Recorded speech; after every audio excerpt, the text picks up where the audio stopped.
Assalamualaikum warahmatullahi wabarakatuh. Sahabat Bawaslu, dimanapun Anda berada, semoga selalu dalam keadaan sehat walafiat dan selalu dalam lindungan Allah Subhanahu wa Ta'ala. Pada kesempatan hari ini, saya akan menyampaikan beberapa poin kaitannya dengan memperkuat atau bagaimana memperkuat pengawasan pemilu di era teknologi digital. Telah kita ketahui secara bersama bahwa dunia digital ini pada perkembangannya semakin signifikan, semakin masif, semakin eksponensial. Bahwa perkembangan teknologi digital ditandai dengan masifnya pengguna internet.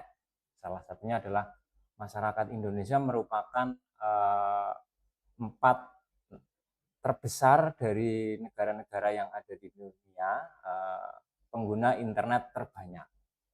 Jadi Indonesia merupakan negara terbanyak keempat di dunia yang menggunakan atau mengakses internet. Makanya ada yang bilang bahwa dunia maya adalah dunia yang tidak bisa diraba, gitu ya. Ada adagium bahwa dunia maya sebuah dunia yang tidak bisa diraba, tetapi dia mempunyai efek yang nyata bagi setiap penggunanya. Kira-kira seperti itu. Kenapa seperti itu? Kembali ke pengguna internet di Indonesia yang terbanyak, sayangnya yang menggunakan akses internet terbanyak adalah digunakan untuk akses media sosial. Nah, banyak kecenderungan digunakan untuk hal-hal yang sifatnya negatif atau hal-hal yang sifatnya peyoratif. Nah, banyak yang mengatakan, ada yang mengatakan bahwa dunia maya atau dunia digital ini merupakan kenikmatan terbesar bagi para penggunanya. Nah, di mana tingginya pengguna internet khususnya dunia maya atau media sosial di Indonesia ini ternyata tidak sebanding dengan laju pertumbuhan demokrasi di Indonesia itu sendiri. Telah kita ketahui secara bersama-sama berdasarkan Indeks Demokrasi Indonesia yang dirilis oleh The Economic Intelligence Unit, merupakan pusat studi dan penelitian yang berbasis di London, Inggris ini. Tahun 2025 kemarin merilis mengenai indeks demokrasi dari 167 negara. Salah satunya adalah Indonesia. Nah, dari rilisan tersebut, dari 167 negara, Indonesia memasuki peringkat ke 59. Sebelumnya berada pada urutan ke 56. Nah, semakin tinggi peringkatnya menandakan indeks demokrasinya semakin rendah. Berapa skor demokrasi, indeks demokrasi Indonesia versi The Economic Intelligence ini? Yakni berada pada skor 6,44 dari skala 0 sampai 10. Kelihatannya di angka 6 ini angka yang besar. Tetapi kalau kita merujuk pada tahun-tahun sebelumnya, ini ternyata dibandingkan tahun hari ini ada penurunan indeks demokrasi. Ada penurunan indeks demokrasi. Dalam 10 tahun terakhir kita mengalami penurunan sekitar 0,59. Bahkan kalau kita bandingkan pada tahun sebelumnya di tahun 2023 kita berada pada peringkat ke 56. Sehingga hari ini berada di peringkat 59, kita mengalami penurunan 3 peringkat. Ini versi The Economic Intelligence ya, yang melakukan penelitian tidak hanya ekonomi saja, tetapi melakukan penelitian rilis mengenai politik dan demokrasi di banyak negara, karena ini yang diteliti ada 167 negara. Nah, The Economic ini meneliti 5 dimensi untuk mengklasifikasikan sebuah negara disebut demokrasi ini ada 5 dimensi. Salah satunya adalah dimensi budaya politik gitu ya.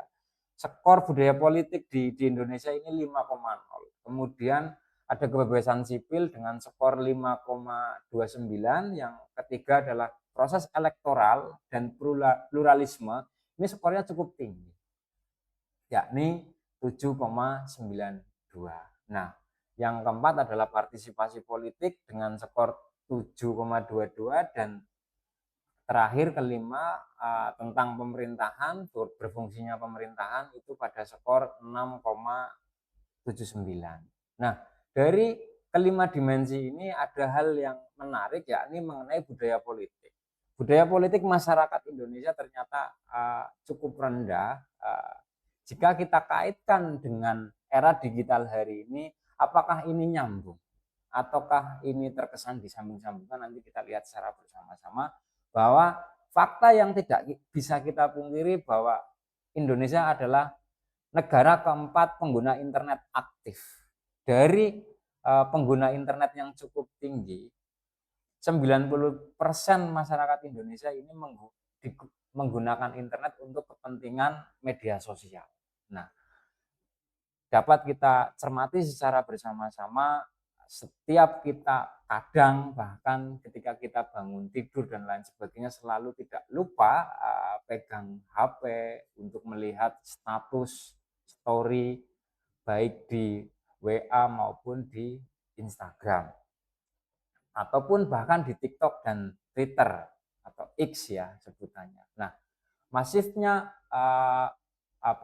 penggunaan media sosial ini berdampak dalam dinamika politik elektoral dan budaya politiknya itu sendiri.